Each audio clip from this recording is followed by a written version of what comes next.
मुद्रा खोज का सफर जारी है। नमस्कार दोस्तों, स्वागत है आपका मेरे चैनल में जिसका नाम है मुद्रा खोज। आज हम फिर से एक रिव्यू लेके आए हैं एफएमसीजी कंपनी का, जो कि इंडिया की नंबर 1 एफएमसीजी कंपनी है।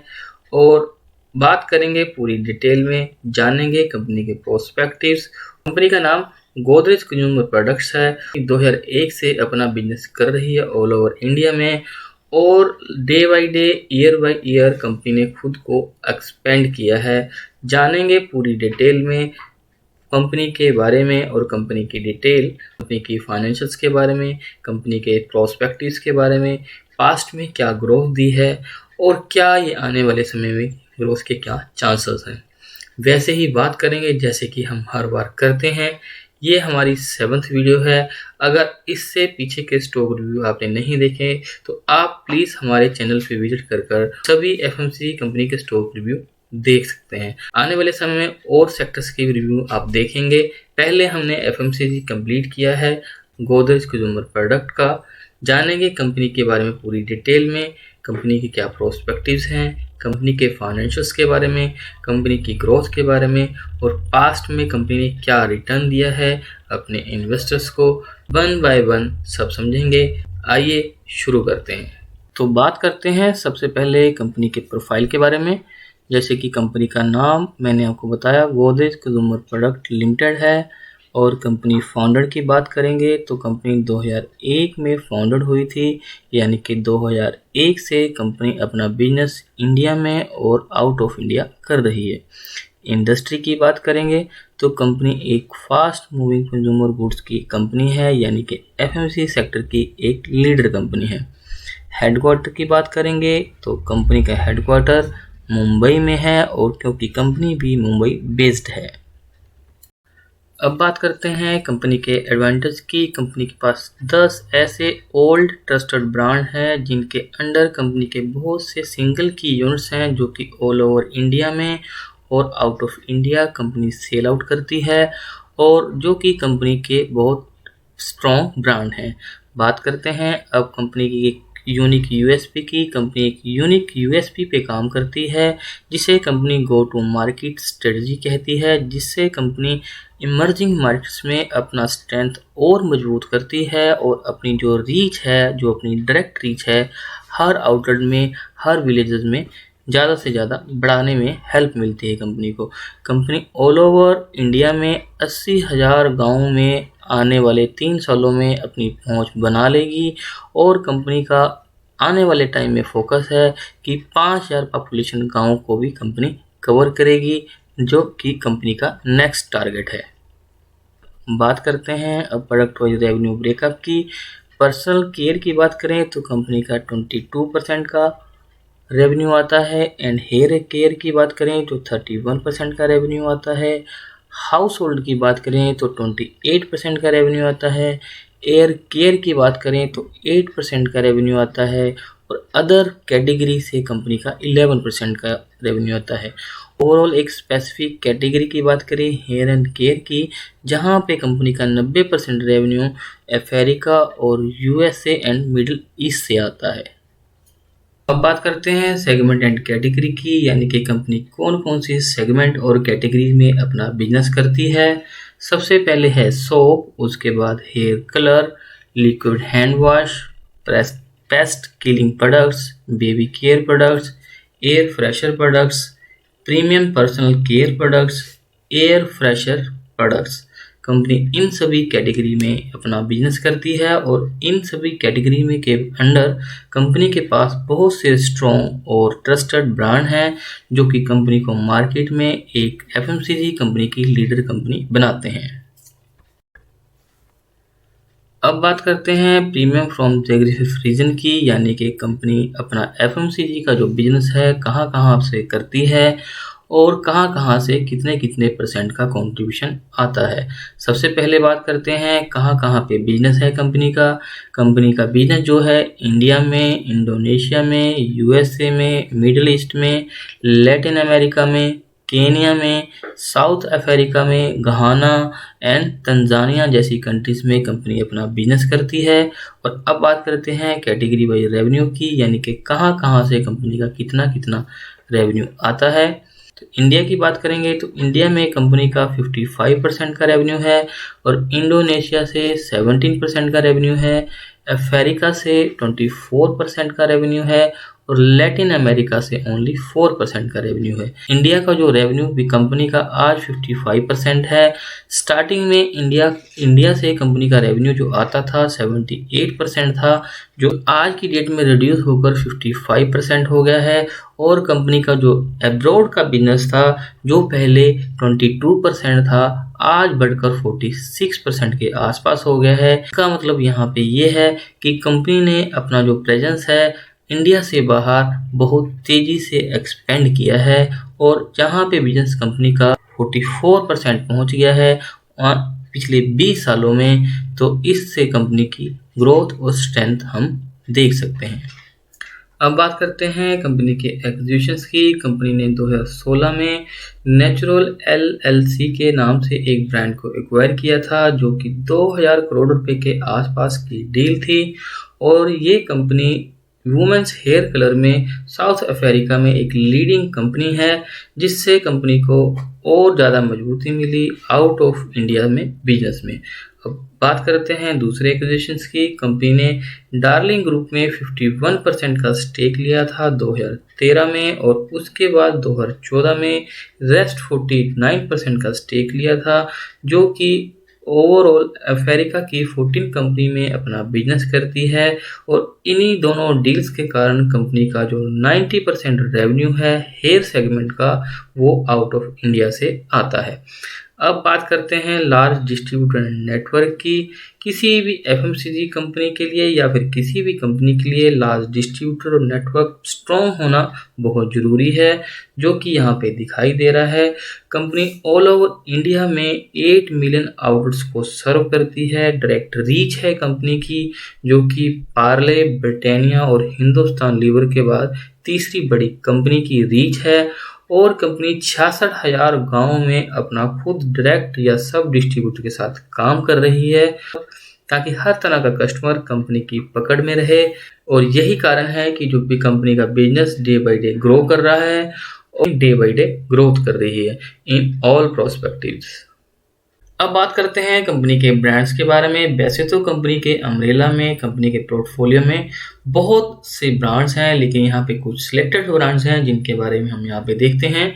अगर बात करें कैटेगरी वाइज, वैल्यू वाइज या वॉल्यूम वाइज ब्रांड्स की, तो 100 करोड़ प्लस में जो ब्रांड्स आते हैं कंपनी के, वो हैं गुड नाइट, जो कि आपने सुना होगा, जरूर सुना होगा। डार्लिंग, जो कि कंपनी का साउथ अफ्रीका का एक हेयर सेगमेंट में लीडिंग ब्रांड है। गोदरेज नंबर 1 सोप, ये भी आपने जरूर सुना होगा।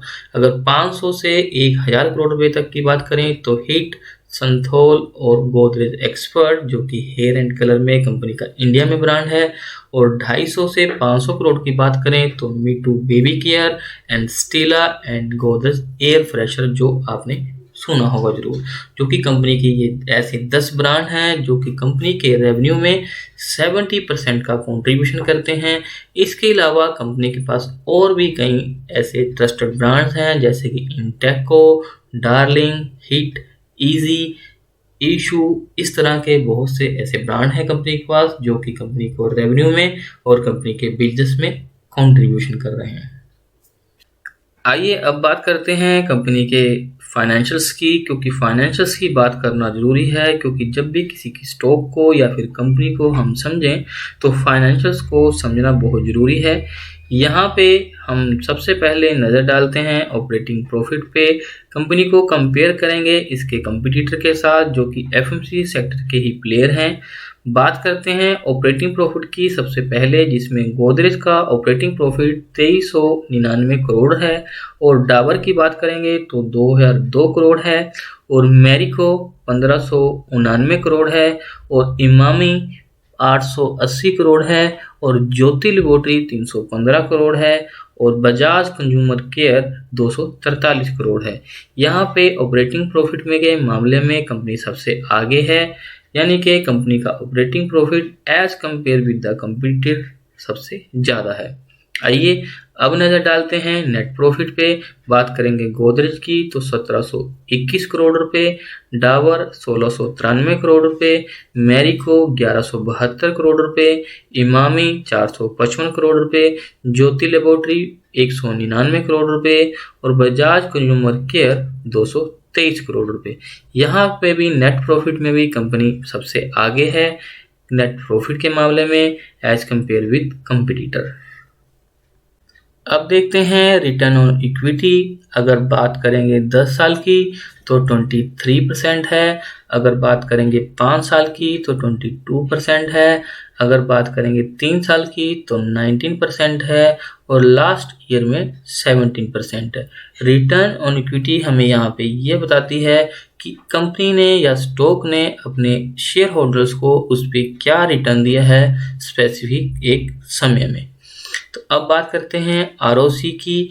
2013 की बात करेंगे तो 18%, 2014 की बात करेंगे तो 19%, 2015 की बात करेंगे तो 21%, 2016 की बात करेंगे तो 23%, 2017 की बात करेंगे तो 22%, 2018 की बात करेंगे तो 21%, 2019 की बात करेंगे तो 20%, 2020 की बात करेंगे तो 19%, 2021 की बात करेंगे तो 20% और 2022 में जो एज्यूम की जा रही है वो है 19%। अब नज़र डालते हैं डेट पे। 2013 की बात करेंगे तो 2456 करोड़ रुपए डेट था कंपनी पे, 2014 में 2373 करोड़ रुपए, 2015 में 2717 करोड़ रुपए, 2016 में 2891 करोड़ रुपए, 2017 में 4001 करोड़ रुपए, 2018 में 3508 करोड़ रुपए, 2019 में 3445 करोड़ रुपए, 2020 में 3407 करोड़ रुपए, 2021 में 2941 करोड़ रुपए और 2022 में जो एज्यूम किया जा रहा है वो 2874 करोड़ रुपए। डेट के मामले में भी कंपनी ऑलमोस्ट ठीक है यहाँ पे। अब बात करते हैं कंपाउंडिंग सेल ग्रोथ की, जहाँ से हमें पता चलता है कि कंपनी लगातार अपने बिजनेस को ग्रो कर पा रही है या नहीं कर पा रही है, क्योंकि अगर बिजनेस की ग्रोथ होगी तभी सभी एक्सपेक्ट में कंपनी ग्रो कर पाएगी। अगर बात करेंगे 10 साल की तो 10%, 5 साल में 6% और 3 साल में 6% और टीटीएम की बात करेंगे तो 11%, जो कि एक डिसेंट ग्रोथ है कंपनी की सेल्स के मामले में as compare with the competitor and the big FMCG brands. अब बात करते हैं कंपाउंडिंग प्रॉफिट ग्रोथ की। 10 साल की बात करेंगे तो 12%, 5 साल की बात करेंगे तो 7%, 3 साल की बात करेंगे तो -6% और टीटीएम की बात करेंगे तो 3%। यहाँ 3 साल में कंपनी का कंपाउंडिंग प्रॉफिट कम होता हुआ यानी कि माइनस में होता हुआ नजर आ रहा है। इसका एक सबसे बड़ा मेजर रीजन यहाँ पे कोविड भी है, जिसके कारण कंपनी की ग्रोथ और कंपनी की सेल उस फ्लो में नहीं हो पाई जिस फ्लो से होनी चाहिए थी, इसलिए शायद कंपनी का कंपाउंडिंग प्रॉफिट अफेक्ट हुआ है। अब बात करते हैं स्टॉक प्राइस सीएजीआर की। 10 साल की बात करेंगे तो 15%, 5 साल की बात करेंगे तो 3%, 3 साल की बात करेंगे तो 4% और 1 साल की बात करेंगे तो 21%। स्टॉक प्राइस सीएजीआर से मतलब यहाँ पे ये होता है कि कंपनी के स्टॉक प्राइस में क्या कंपाउंडिंग एनुअल ग्रोथ मिला है अपने शेयर होल्डर्स को। तो अगर देखें हम पिछले 3 साल और 5 साल पे तो थोड़ा कम है, लेकिन अब आने वाली जो आगे सिचुएशन है यहाँ पे स्टॉक का सीएजीआर इम्प्रूव होता हुआ नजर आ रहा है, जहाँ पे 10 साल में 15% था। इसका मतलब ये है कि आने वाले समय में कंपनी अपने शेयर होल्डर्स को अच्छी ग्रोथ दे सकती है। अब बात करते हैं 5 बिग कंपटीटर की, जैसे कि एफएमसीजी सेक्टर की कंपनी एक लीडिंग कंपनी है और एफएमसीजी सेक्टर के ही इसके कंपटीटर है, जैसे कि Dabur India limited, Marico, Emami, Jyoti labs and Bajaj consumer. ये 5 बड़े कंपटीटर हैं कंपनी के, जो मार्केट में कंपनी को कम्पीट देते हैं सेम सेगमेंट्स में और सेम ब्रांड्स में। अब बात करते हैं कंपनी के 5 स्ट्रॉन्ग पॉइंट्स की। हमेशा की तरह जैसे कि हम लास्ट में 5 स्ट्रॉन्ग पॉइंट्स पे बात करते हैं और उसके बाद बॉटम लाइन पे बात करते हैं। आइए तो सबसे पहले देखते हैं 5 स्ट्रॉन्ग पॉइंट्स। जैसे कि सबसे पहले यहाँ पे पॉइंट है ग्रोइंग इंडस्ट्री। एफएमसी सेक्टर की ग्रोथ हमेशा चलती रहती है और ये इंडस्ट्री आने वाले समय में बहुत ग्रोइंग है, क्योंकि जैसे जैसे अर्बनाइजेशंस कस्टमर एजुकेट होता जा रहा है और ऑर्गेनाइज सेक्टर की डिमांड मार्केट में डे बाय डे इंक्रीज हो रही है। और इस तरह की एफएमसीजी कंपनी जो कि ऑर्गेनाइज सेक्टर में काम करती हैं, इनका स्कोप बहुत ज़्यादा होने वाला है। Experience 21 year. जैसे कि हमने पिछले पॉइंट्स में देखा, कंपनी 2001 में लॉन्च हुई थी, यानी कि फाउंडेड हुई थी। 2001 में कंपनी ने अपना बिजनेस स्टार्ट किया था, तो कंपनी को 21 साल का एक्सपीरियंस है इन एफएमसी सेक्टर में और वेरियस कैटेगरी और बहुत से ऐसे ब्रांड्स हैं जो कंपनी हैंडल कर रही है। तो कंपनी को अच्छी तरह से समझ है रूरल्स की भी और अर्बन्स की भी, कहाँ पे क्या स्टॉक बिक सकता है, कहाँ पे कौन सा ब्रांड चलने वाला है या मार्केट की रिक्वायरमेंट क्या है। तो तीसरा पॉइंट है डाइवर्सिफाई पोर्टफोलियो। कंपनी के पास 10 ऐसे बड़े ब्रांड्स हैं जो कि अलग अलग कैटेगरी के अलग अलग सेगमेंट्स की ब्रांड्स हैं, जिसके साथ कंपनी के पोर्टफोलियो को बहुत ज़्यादा डाइवर्सिफिकेशन देता है, जो कि एक लॉन्ग टर्मली एक कंपनी को बहुत बड़ी स्ट्रेंथ होती है, क्योंकि आने वाले समय में कंपनी अलग अलग सेगमेंट्स को अपने हर एक सेगमेंट को उतना बड़ा करने में कंपनी को हेल्प मिलती है और कंपनी की प्रेजेंस और कंपनी का मार्केट शेयर हर एक सेगमेंट में वैसे ही बढ़ता चला जाता है और उसके साथ साथ कंपनी की ग्रोथ होती है। पॉइंट है स्ट्रॉन्ग रीच। जैसे कि हमने पिछले पॉइंट में देखा, कंपनी 66,000 गांव में डायरेक्ट रीच करती है अपने चैनल्स के थ्रू, अपने डिस्ट्रीब्यूटर्स के थ्रू, अपने नेटवर्क के थ्रू, जिससे कंपनी की प्रेजेंस, जिससे कंपनी की पहुंच और उसके कारण कंपनी के हर तरह का कस्टमर कंपनी की रीच में रहता है, पकड़ में रहता है। Strong brands. कंपनी के पोर्टफोलियो में जैसे कि हमने देखा कि बहुत डाइवर्सिफाई है और कंपनी के पास बहुत से स्ट्रॉन्ग ब्रांड्स हैं जिनकी डिमांड कभी भी आने वाले समय में ख़त्म नहीं हो सकती। जैसे कि सिंथॉल सोप की बात करें या गोदरेज नंबर 1 की बात करें या गुड नाइट की बात करें या नूपुर मेहंदी की बात करें, या फिर ऐसे बहुत से ऐसे कंपनी के पोर्टफोलियो में ब्रांड्स हैं जहां पे कंपनी के ब्रांड्स बहुत अच्छी प्रेजेंस रखते हैं, कंपनी को लीडिंग एफएमसीजी कंपनी बनाते हैं, जो कि कंपनी की बहुत स्ट्रॉन्ग स्ट्रेंथ है। ये ऐसे ब्रांड्स जो कंपनी को एक छत्र राज करने में और सेल बढ़ाने में और बिजनेस को ग्रो करने में और कंपनी को ग्रो करने में बहुत हेल्प करते हैं। अब बात करते हैं बॉटम लाइन की। अगर बात करें कंपनी की ओवरऑल, कंपनी को नंबर 1 एफएमसीजी कंपनी का आउट ऑफ 100 कंपनी में से अवार्ड मिला हुआ है। कंपनी एफएमसी सेक्टर में नंबर 1 कंपनी है और कंपनी पिछले कई सालों से हर साल 2 ब्रांड लॉन्च कर रही है, जहां पे कंपनी को डे बाय डे अपनी प्रेजेंस और अपना बिजनेस और मार्केट शेयर बनाने में हेल्प मिल रही है। और लास्ट ईयर में जैसे हमने पिछले पॉइंट्स में देखा कि कंपनी ने बहुत तेज़ी से अपना बिजनेस आउट ऑफ इंडिया में भी ग्रो किया है, जहां पे कंपनी 8 कंट्रीज़ में अपना बिजनेस कर रही है और 46% का रेवेन्यू आउट ऑफ इंडिया से आ रहा है। तो ओवरऑल कंपनी के अगर हम फाइनेंशियल्स पे नज़र डालें या फिर प्रोस्पेक्टिव्स पे नज़र डालें या पास्ट की ग्रोथ पे नज़र डालें या डेट पे नज़र डालें या पास्ट की परफॉर्मेंस पे नज़र डालें, तो ओवरऑल सभी पॉइंट्स यहाँ पे अच्छे नज़र आ रहे हैं। और पिछले 10 सालों में कंपनी ने अपने इन्वेस्टर्स को पैसा 5 गुना करके दिया है, जहाँ पे कंपनी का शेयर प्राइस 10 साल पहले 190 के आसपास था, 1100 रुपये से ऊपर 52 वीक का हाई है, यानी कि इन्वेस्टर्स का पैसा 10 साल में 5 गुना हो गया है। और कंपनी की बात करें, जैसे कि एफएमसीजी सेक्टर की कंपनी है, आने वाले समय में ग्रोइंग इंडस्ट्री है, जैसे कि हमने पॉइंट को समझा, और आने वाले समय में इस ऐसे सेगमेंट्स की ग्रोथ ना कभी डिमांड कभी कम नहीं होने वाली है। और कंपनी के फाइनेंशियल्स भी, कंपनी के सब पॉइंट्स हमें यहाँ पे अच्छे नज़र आ रहे हैं। तो ओवरऑल कंपनी यहाँ पे अच्छी और बहुत अच्छी नज़र आ रही है। एक लंबी अवधि के इन्वेस्टमेंट के लिए बहुत अच्छा स्टॉक साबित हो सकता है। यहाँ पे हम किसी भी तरह की इन्वेस्टमेंट की एडवाइस नहीं कर रहे हैं। जब भी आप अपने फाइनेंशियल एडवाइजर की एडवाइस के हिसाब से इन्वेस्ट करें। तो दोस्तों, मेरे हिसाब से कंपनी बहुत अच्छी है और आने वाले समय में एक लंबी अवधि में बहुत अच्छा ग्रोथ दे सकती है। अगर आप एक लंबी अवधि में इन्वेस्ट करने के में बिलीव करते हो तो यहाँ इस तरह की एफएमसीजी कंपनी बहुत अच्छा ग्रोथ दे सकती हैं एक लंबी अवधि के इन्वेस्टमेंट में।